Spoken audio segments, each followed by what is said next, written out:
आहाराचे 3 प्रकार असतात: राजसी आहार, तामसी आहार आणि सात्विक आहार। यापैकी तामसी हा म्हणजे राग वाढवणारा आहार असतो, तर हा आहार आपण जास्तीत जास्त टाळला पाहिजे।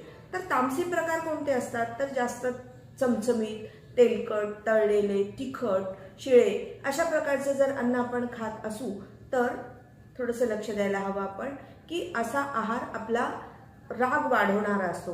त्यामुळे आपल्या आहारामध्ये सात्विक पदार्थ जसे की दूध, तूप, दही, लोणी, मध अशा पद्धतीने आणि साधं वरण, साधा भात, साध्या भाज्या अशा प्रकारे अति तिखट, अति गोड, अति मसालेदार पदार्थ आपण टाळले पाहिजेत।